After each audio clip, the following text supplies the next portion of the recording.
네, 제가 지금 카이스트 수학과 10학번인데요. 아직 휴학을 걸어놓고 이제 다음 학기 넘어가면은 반드시 자퇴나 재적 중에 하나를 선택해야 되는 상태예요. 사실 굉장히 잘 되면은 무조건 자퇴를 할 거기 때문에 대학 졸업 못했으니까 고졸 또는 중졸이 되게 되는 것이죠. 제가 대전과학고를 나왔는데 2학년 때 조기 졸업을 해가지고 거기서 이수 혹은 수료 처리가 되게 돼 있어요. 그러다 보니까 졸업으로 인정을 안 해줘서 제가 여기서 중퇴를 해버리면은 고등학교도 졸업 안 했고 대학교도 졸업을 안 했으니까 중학교 졸업자로 남게 되는 거죠. 수학과는 사실 제가 예전에 올림피아드 수상 실적이 있어가지고 이제 수학 특기로 과학고를 진학을 했고 그 다음에 카이스트 들어갈 때도 이제 올림피아드 수상 실적 덕분에 좀 편하게 입학을 할 수 있었어요. 그래서 수학과를 가는 건 되게 당연한 테크트리다라고 생각을 했는데 사실 대학교까지 가서 공부를 하는 게 재미가 하나도 없더라고요. 병역 특례를 시작을 하면서 이쪽 이제 개발 쪽 커리어를 시작을 하게 됐던 거였죠. 그 전까지는 취미로 하고 있었던 개발을 이제 일로서 시작을 했고, 그래서 제가 배달의 민족에서 마지막 병역 특례를 마쳤는데 이제 복학하기 직전에 누가 봐도 가장 창업하기 좋은 타이밍이잖아요. 이때 제가 지금까지 쌓아왔던 기술 가지고 망할 때 망하더라도 이 타이밍에 해보자라고 시작을 했는데 어쩌다 보니 되게 잘 돼서 처음에는 이제 부동산 빅데이터 분석을 했었어요. 그래서 지금 아티웰스라는 계열사에서 부동산 집번 주소를 입력하면은 이 건물이나 토지가 얼마 정도 추정이 되는지를 알려줘요. 그리고 호수별로도 가치가 측정이 되고 만약에 이걸 소유하고 있으면은 누구한테 상속 증여를 할 때 세금이 얼마 나오는지, 만약에 주택 같은 경우는 종부세, 보유세가 얼마큼 나오는지를 미리 예측을 해서 자기 자산을 관리할 때 그 참고 자료가 될 수 있는 데이터를 제공해주는 일을 하고 있고요.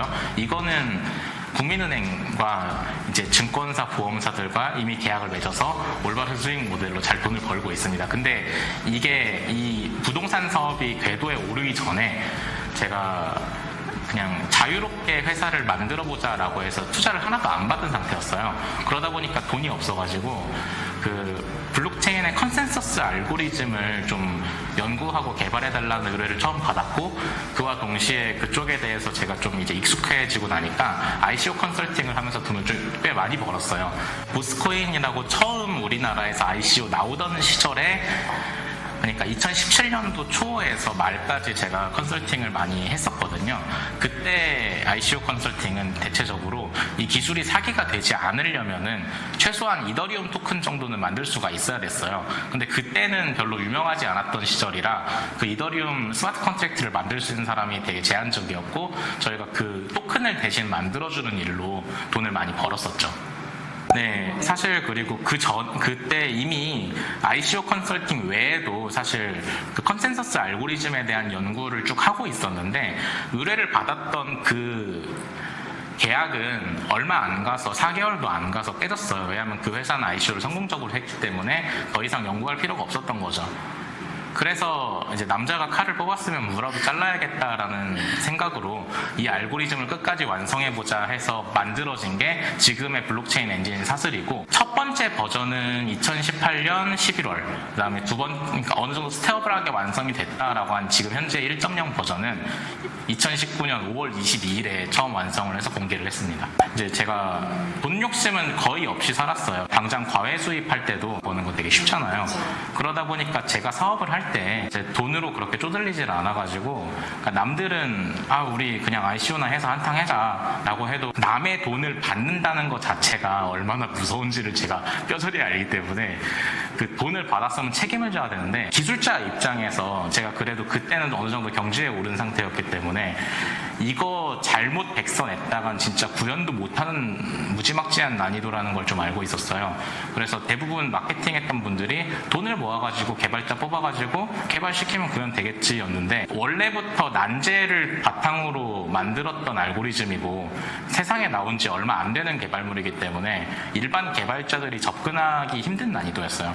그래서 회사 내에서도 여러 가지 시행착오를 겪었고 많은 실패도 했었는데 결국 이제 돈 상관없이 배고픈 상태로 노력을 해서 완성을 하고 나서 이제 좀 돈을 모아보자 이런 생각을 하게 됐던 거죠. 근데 사실 처음에는 ICO 하는 게 아니라 순수하게 엔진으로 이제 솔루션으로 좀 사업을 해보려고 했는데 이게 아무래도 블록체인 쪽 기업은 무조건 돈 모으고 마케팅 때리고 그다음 기술 없어도 그냥 밀고 나가는 게 정석이다 보니까 세상에서 사슬을 인정을 안 하더라고요. 그래서 이번 기회에 어차피 기술도 완성이 됐으니까 사실 돈 모아서 쓸 때는 사업 투자하는 데밖에 쓸 데가 없지만 기술 탄탄하게 있으니까 새로운 사업을 만들 수 있는 모금을 해보자라고 해서 이렇게 알리기 시작하게 됐던 거죠. 그 처음에는 제가 이 아티프렌즈의 CFO님이 원래 다른 회사를 하고 있었는데 그 회사의 CTO로 들어가서 그 일을 도와주다가 주면서 이제 창업을 하게 된 거였어요. 근데 그 회사보다 제가 창업한 1인 기업이 좀 더 잘 될 기미가 보이기 시작해서 저는 이제 3개월 만에 빠이빠이 하고 아티프렌즈를 운영을 하기 시작했고 그 다음에 처음에는 카이스트 후배들과 친구들 모아서 이제 시작을 하게 됐어요. 그 유니콘이라고 꼽는 게 이더리움과 이오스 쪽이죠. 얘네들은 조 단위로 ICO를 성공했고 지금도 재산이 조 단위로 있으니까요. 화폐로 하는 유니콘이 아니라 제가 목표로 하는 거는 이게 어쨌든 인프라스트럭처로서 블록체인이 자리 잡기를 바라는 것이기 때문에 이 분야의 유니콘은 확실히 없다고 생각을 해요. 그리고 만약에 된다면은 아마 저희가 먹을 거라고 믿어 의심치 않습니다. 사슬이라는 거는 지금 이름을 열심히 붙여보고 있긴 한데 어쨌든 체인의 순우리말이고요. 이게 처음에는 한자어인 줄 알았어요.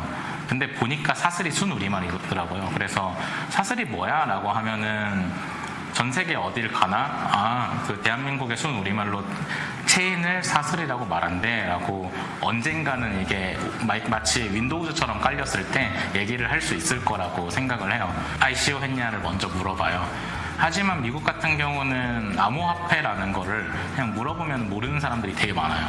그러니까 암호화폐 거래량의 대부분이 한중일이 차지하고 있고 미국이나 유럽은 되게 늦게 시작하고 있는데 그쪽은 가면은 일단 블록체인이 뭐냐부터 물어봐요. 그 다음에 이더리움이나 하이퍼레저라는 걸 들어봤는데 걔네랑 차이점이 뭐냐 물어보고 그 다음엔 아무것도 몰라요. 그러니까 이 새로운 기술에 대해서 이미 전통적인 IT 산업들은 많은 선배님들이 많이 이미 공부를 하고 개발을 해놨기 때문에 미국이나 이런 데 가면 기술적으로 싸웠을 때 뭔가 클래스 가지고 그러니까 서로 누가 우위냐 이걸로 싸우게 되잖아요. 근데 블록체인 엔진을 만들었다고 들고 나가면은 그냥 사실 아무도 없는 느낌이에요. 이거 가지고 고민해본 사람이 특히 미국 같으면 진짜 거의 아무도 없어요.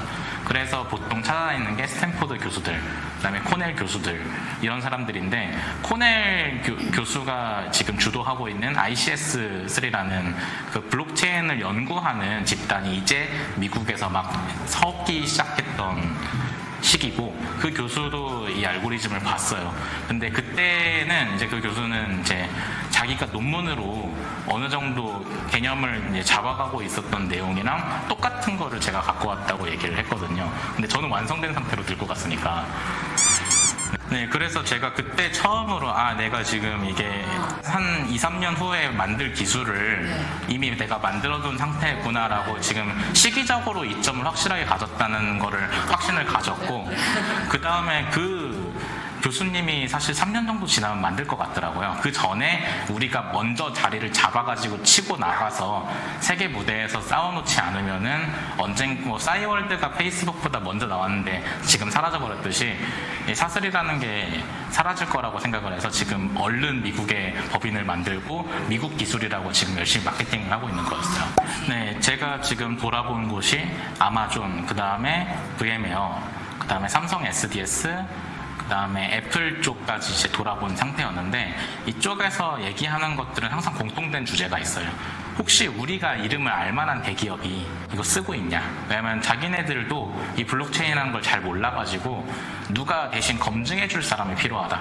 그래서 어떤 시범타가 될 수 있는 유스케이스 하나만 만들어 오면은 해주겠다. 그리고 시범타가 되는 유스케이스를 만들어주면은 우리가 M&A 할 생각도 있다라고 얘기를 들었는데 문제는 그 시범타를 만들려면은 ICO를 해서 화폐를 열심히 하거나 밖에 없죠. 왜냐하면 지금 화폐 제외하고 블록체인으로 뭘 만든 게 아무것도 없잖아요. 그래가지고 일단 제가 아까 얘기했던 디센트럴라이즈 아이디나 그 다음에 포린 익스체인지에 사용하는 그 엔진으로서 사용하는 사례를 한 번은 만들고 그걸 들고 다시 미국에 가는 게 지금 현재 전략입니다. 지금 이제 포린 익스체인지 같은 경우는 피어 오름이라는 다른 회사에서 사슬 엔진으로 기반으로 이제 개발을 거의 완료해서 이제 서비스를 오픈하기 직전 단계까지 와 있고요. 여기도 이제 결제 파트너들을 구하는 일을 하고 있어요.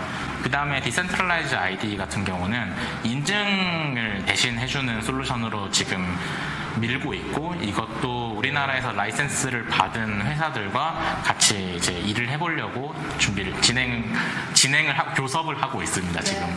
네, 돈을 좀 많이 벌어서 미국에 있는 회사가 만든 이유 중에 하나가 우리나라에서 20, 30대들이 좀 많이 힘들어요. 근데 대부분 이제 제 친구들 보면은 좀 기술적으로 성장을 해서 30살 좀 넘어가면은 아마존에서 하나 빼가고 구글에서 하나 빼가고 애플에서 하나 빼가고 하니까 우리나라에서 하나씩 다 기술 이민을 가고 있는 형태거든요. 근데 얘네들이 실리콘밸리에 가면은 처음에 집 구하는 것도 어렵고 거기에서 이제 사는 그 기반을 만드는 게 너무 어려워요. 이제 그러다 보니까 제가 그게 항상 마음에 걸렸는데, 제가 미국에서 빵 성공을 해가지고 확실하게 어떤 사람이 오더라도 이렇게 좀 품어줄 수 있는 회사를 하나 만들어 두면은 여기에 좀 한국인이 많이 살게 될 거고, 누가 그러니까 오더라도 안 헤매고 좀 적응할 수 있게, 힘들어서 탈출하더라도 항상 적응할 수 있는 좀 회사를 만들어 보는 게 제 꿈이긴 합니다.